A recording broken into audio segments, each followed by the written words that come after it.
I have the pleasure now to ask my dear friend Mohan Pieris to come to the lectern, Ambassador of Sri Lanka. Mohan, please.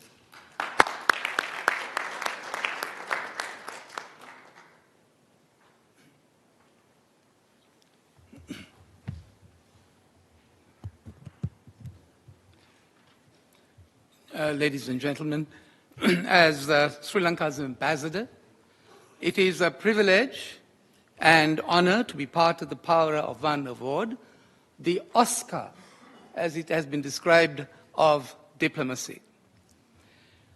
Secretary General Ban, Mrs. Ban, Head of Delegation of the European Union to the UN, His Excellency Olaf Skogj, Excellencies, distinguished guests, Ranju and Ravi, both of whom have put in their best to make this event happen.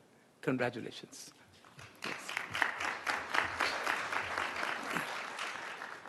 Distinguished guests, Deepavali has become truly a secular festival in the world since its message is not exclusively restricted to any religious creed. This festival has united the global community with the central message that we need more than ever the humanistic ideals to engage the inglorious wars which are bleeding, I say, the innocence of humanity. It is therefore important, my dear friends, for the world to have peace, that the whole world must be united to save the higher ideals of humanity, which have evolved since the millennium in various religious traditions. The principles of human rights are not the byproduct of artificial reason. Rather, their developments have historical and cultural context. The world witnessed many upheavals, like world wars, genocidal cruelty, before agreeing on the common moral and the legal language for humanity, my dear friends. The achievement was no less shared by the global village of humanity. But the moral progress, unfortunately, of humanity has failed to awaken the deeper psychological dimensions of human beings, very unfortunately. The biggest failure, perhaps, for us of the human community is the failure to establish a compassionate society. Deepavali, my dear friends, may be the occasion, I say, to introspect the thoughts and deeds of human beings which have ushered the brooding presence of dark evil practices. The world is suffering from many existential crises like climate change, pollution of rivers and oceans, depletion of underground water, an arms race, potential nuclear warfare, cruel wars of nation-states, and killing of innocent civilians, which we have had a dose of in no small measure.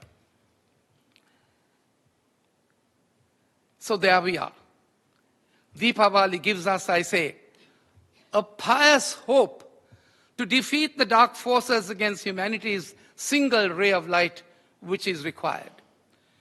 Of course, which will not come from the heavens. Its source must be the inner voice, I say, of humanity, which may be listened by a meditative mind and a compassionate heart.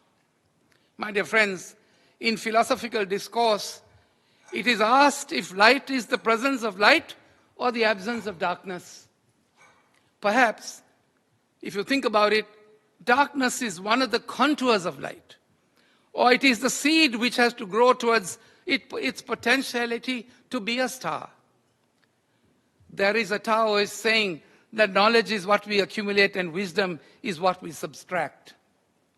The relationship of darkness and light is like unlearning the darkness of ignorance to discover the light within us. This message is central, as we all can appreciate, to the festival of Deepavali. Under Hindu mythology, It is believed that Deepavali is celebrated on the day Lord Ram returned back to his kingdom in Ayodhya after conquering over Ramayan, as was observed by my colleague, Ambassador Ruchira, just a while ago. On that occasion, the residents of Ayodhya lighted their homes and celebrated Deepavali. So Deepavali, my dear friends, as a festival should be celebrated, I say to harmonize the thoughts and deeds of the being and the communities so that one may find peace and harmony within us. Only peaceful world citizens, my dear friends, can transform the world towards a perpetual peace, to borrow the terminology from Immanuel Kant, the great philosopher. Suffering is our common existential fate, so to speak, whose understanding can be instrumental, I say, in transforming human societies as communities of compassion as recognized by the Buddha. In the mechanizations of human life, we are losing, I say, our ability to listen to the whispers of a suffering soul. That's really our problem. The growing anxiety among youth, the suffering in old age, the anarchist sense of individualism are causing a spiritual crisis. It is therefore, this I say, is a befitting time that we reconcile the polarity of Ram and Ravan within us so that we may save our souls from the anarchist overgrowth of egotism. My dear friends, let us therefore celebrate this event of Deepavali in the right spirit with a brightful hope. Since hope is not a cause of action, as rightly said by Harvard professor Roberto Unger, the Brazilian philosopher, he says it is the culmination of action.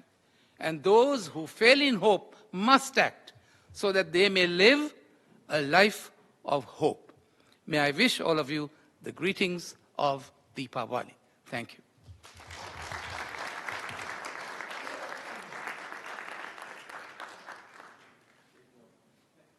Thank you very much, Mohan, for your statement, and I want to